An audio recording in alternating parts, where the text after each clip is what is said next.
Estamos en la unidad número 2, donde vamos a tratar las medidas descriptivas. Pueden interiorizarse acerca de este tema en la serie didáctica número 2 y ahí desarrollaremos los ejercicios de la guía de trabajos prácticos número 3. ¿Qué son las medidas descriptivas? Ya hemos visto las tablas y los gráficos, que son formas efectivas de resumir datos de una manera gráfica o tabular, y ahora nos falta ver una tercera herramienta que tiene la estadística descriptiva, que son justamente las medidas descriptivas que nos van a permitir a nosotros resumir en unos cuantos valores numéricos que vamos a calcular a partir de los datos que nos provee tanto una población como una muestra, con el objetivo finalmente de sintetizar información que nos aportan los mismos. Las medidas descriptivas que vamos a ver en esta oportunidad son las medidas de tendencia central, más específicamente la media. Y esta media, así como todas las otras medidas de dispersión, medidas de forma y medidas de posición relativa que vamos a ver, nos sirven básicamente para sintetizar la información que estos datos nos van a proveer. Las medidas de posición central son medidas de resumen centrales que, de acuerdo a algún criterio que vamos a ir viendo ahora, como el promedio, por ejemplo, o la mediana o el modo, son tres diferentes criterios que nos van a indicar a nosotros, una vez que apliquemos las fórmulas para determinar estas medidas de posición, valores alrededor de los cuales se distribuyen los datos. O sea, son valores centrales que hablan del centro del conjunto de datos. ¿Qué pretendemos con ellos? Condensar los distintos valores de una variable que está siendo estudiada o está bajo estudio en uno o más valores que lo resuman. Por ejemplo, como ya se mencionó, el promedio, o también conocido con el nombre más específico en estadística, le decimos media aritmética. Entonces vamos a tener una recta de números reales, en donde vamos a tener un valor mínimo y un valor máximo, y las medidas de posición central, que vamos a ver ahora, están a la mitad de la serie de datos, ¿sí? Entonces, básicamente, ahora vamos a ver la media aritmética. La media aritmética, de manera sencilla, podemos definirla como un promedio de un conjunto de datos. Ese conjunto de datos puede proveer información completa de una población, o sea, contener todos los datos, o sea, todos los datos que fueron relevados del conjunto completo de unidades muestrales o unidades estadísticas que componen a la población. Cuando no contamos con toda la información de la población, podemos tomar una muestra, entonces vamos a calcular con esos datos obtenidos de las unidades muestrales una media aritmética muestral. A su vez, podemos calcular la media aritmética para datos que no están agrupados, o sea, que están simplemente en una lista sin ordenar, de menor a mayor, u ordenados, pero no agrupados en una tabla de frecuencia. Entonces tenemos esas dos estrategias: calcular la media aritmética para datos sin agrupar y calcular la media aritmética para datos que ya están agrupados en una tabla de frecuencia y que perdieron su individualidad y pasan a ser representados por el punto medio de clase. Entonces, vamos a calcular, cuando tenemos los datos de una población de tamaño n mayúscula, vamos a calcular a mu, que es la media aritmética poblacional, está descrita por una letra griega, la letra griega mu, que nos va a indicar simbólicamente que estamos calculando un parámetro y una medida estadística que nos va a hablar del conjunto completo de unidades estadísticas que conforman a la población. El cálculo que tenemos que hacer acá, simplemente hacerle caso a la fórmula que nos dice: sume todos los valores x sub i, donde i varía de 1 hasta n, tamaño de la población, sume todos esos valores y divida por la cantidad de valores que fueron sumados. Vamos a tener como resultado una constante, un parámetro. En cambio, cuando trabajamos con una porción de la población, o sea, extrajimos una muestra, y a su vez los datos están sin agrupar en una tabla de frecuencia, vamos a calcular un estimador del parámetro mu, desconocido, que se denomina, que nosotros lo presentamos con este símbolo que se denomina X raya. En este caso, esta fórmula nos está indicando que tenemos que sumar todos los valores X sub i, donde i varía de 1 ahora hasta n, tamaño de la muestra, dividido el tamaño de la muestra hacia la cantidad de datos que fueron sumados en este numerador. Básicamente hacemos el cociente de la sumatoria de todos los datos dividido la cantidad de datos. Cuando tenemos los datos agrupados en una tabla de frecuencia, ya no vamos a trabajar con los datos individuales, sino que los datos individuales van a estar en K clases, ¿sí? Y cada clase va a tener su propia frecuencia absoluta phi. Entonces lo que tenemos que hacer es mucho más simplificado.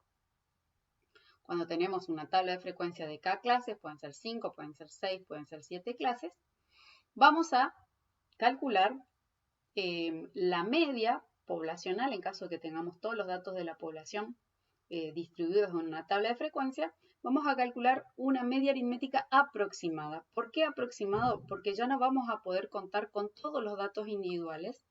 Se perdió esa individualidad de esa información única que proveía cada uno de los datos y pasan a estar representados por el punto medio de clase. Entonces lo que tenemos que hacer es multiplicar la frecuencia o la cantidad de veces que se repite un dato dentro de una clase, multiplicamos la frecuencia absoluta por el punto medio de clases, K veces, o sea, si tenemos 5 clases hacemos 5 productos y dividimos por la cantidad de datos. Lo mismo hacemos cuando tenemos los datos agrupados, pero contamos con información de una muestra.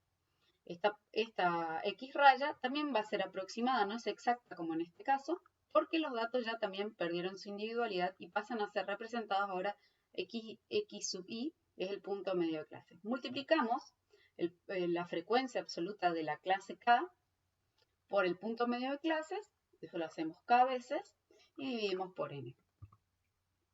La media acá podemos ver que no siempre es una buena representante del conjunto de datos completos. ¿Por qué? Porque si nosotros, por ejemplo, ahora tenemos 5 personitas, hay personas muy grandes, personas muy bajas, una persona de un tamaño intermedio, hacemos la sumatoria de todos estos valores, 1,90, 1 metro, 1,06 metros, 1,58, 1,10, hacemos la sumatoria de esta y nos va a dar que la media es de 1,3228 metros. Este valor, este resultado, no representa ninguno de estos individuos. ¿Por qué? Porque la media tiene una propiedad, es que se ve influenciada por los valores extremos. Esta media es superior a los 3 más chiquitos y es inferior a la altura máxima, pero se ve influenciada por este valor extremo que lo eleva y que en definitiva no reproduce bien las características del conjunto de datos que entró para el cálculo. Entonces, de manera extensiva, ¿cómo se realiza este cálculo? Nosotros tenemos un conjunto de 5 datos, ¿sí?, que no están agrupados. Hacemos simplemente este trabajo. Miramos la fórmula que nos está diciendo que sume cada uno de los valores y divida por la cantidad de valores que fueron sumados. Entonces, hacemos la sumatoria de 48 más 49 más 50 más 51, 52. Dividimos todo esto por 50 y nos da como resultado una media, una X raya, un promedio de 50. Este valor está bastante en el medio de esta serie de datos. Lo mismo sucede con cuando aplicamos esta fórmula, pero para los datos que componen a una población. Lo único que cambia es este símbolo, ¿sí?, que ahora la media aritmética se simboliza a través de la letra griega mu, y como denominador tenemos al tamaño de la población. Hoy teníamos como denominador al tamaño de la muestra, ¿sí? Muy importante esa diferenciación. Cuando tenemos los datos agrupados, simplemente teníamos que hacer la sumatoria de los productos de cada una de las frecuencias absolutas de cada clase por su punto medio de clases. Eso lo hacemos a veces y dividimos todo por la cantidad de datos. X raya ahora es el promedio, pero para los datos agrupados es un promedio aproximado. X sub i es la marca de clase o punto medio de clase o del intervalo. F sub i es la frecuencia absoluta de cada clase. K es el número de clases o la cantidad de clases o intervalos que tenemos. Y N simplemente es el número de datos que queremos promediar o que están ahí distribuidos en la tabla de frecuencia. Por ejemplo, si tenemos esta tabla de frecuencia, tenemos 5 clases, 1, 2, 3, 4, 5, una amplitud de clase de 10, ¿sí? De 10 en 10 va esta clase, estas clases. Y acá tenemos la frecuencia, el número de veces que observamos datos que están integrados o que pueden ser integrados en cada uno de los intervalos. Esta es la frecuencia absoluta. Entonces tenemos 4 datos en la primera clase, 7 en la segunda, 9 en la tercera, 10 en la cuarta y 5 en la quinta clase. La sumatoria de estas frecuencias nos da el tamaño de la muestra, la cantidad de datos que fueron distribuidos entre estos intervalos. La marca de clase simplemente es el promedio o la semisuma entre el límite inferior y límite superior de cada clase, ¿sí? Y se hace este cálculo. Se suma el límite inferior, 10 más 19,99, que es el límite superior, y se divide por 2. Acá podemos observar todos los resultados y también se puede ver que la amplitud, ¿sí? Que la diferencia, la distancia entre el punto medio de clase anterior con el posterior es de 10. 10, 10, 10 y 10. Cuando tenemos la tabla de frecuencia, para poder calcular el promedio, ¿sí? De los datos que están agrupados en una tabla, tenemos que agregarle una columna que es la FI X sub i. Esta nueva columna es simplemente el producto entre la frecuencia, la FI, por su punto medio de clases. Hacemos eso 5 veces, a veces, en este caso K vale 5, acá podemos ver que I varía de 1 hasta 5, y sumamos todos estos productos y la sumatoria de estos productos, de estos 5 productos, nos va a dar 1257,5. Vamos a dividir ahora por la cantidad de datos que están involucrados en esta tabla de frecuencia y ese promedio de estos 35 datos nos da que vale, es un promedio aproximado, que vale 35,93 redondeado. Las propiedades que tiene la medida aritmética es muy importante. Una de ellas es que cuando nosotros hacemos la sumatoria de las desviaciones, o sea, las diferencias entre cada valor observado y el valor de su media aritmética, esta sumatoria nos tiene que dar igual a 0. Entonces, aplicamos esta fórmula, hacemos la sumatoria de i variando de 1 hasta n, donde x sub i, ¿sí? Es cada uno de estos valores del ejemplo anterior, le restamos a su propia media, hacemos esto 5 veces, hacemos las 5 diferencias, y varía de 1 hasta, en este caso, 5. Restamos 48 menos 50, nos da menos 2, 49 menos 50 nos da menos 1, 50 menos 50 nos da 0, 51 menos 50 nos da 1, 52 menos 2 nos da 2. Hacemos la sumatoria esta y esta propiedad se tiene que cumplir en caso de que hayamos hecho bien el cálculo del promedio. ¿Por qué sucede esto? Porque se considera que la media, la X raya, es el centro geográfico o el centro de gravedad de la serie de datos. Se va a posicionar justamente en el centro, va a ser como un pivote, imagínense como un sub y baja, que va a estar en el centro de la serie de datos. Es una medida descriptiva que se sesga, ¿sí? Que va a ser sesgada o traccionada por un valor extremo, que sea grande o sea pequeño.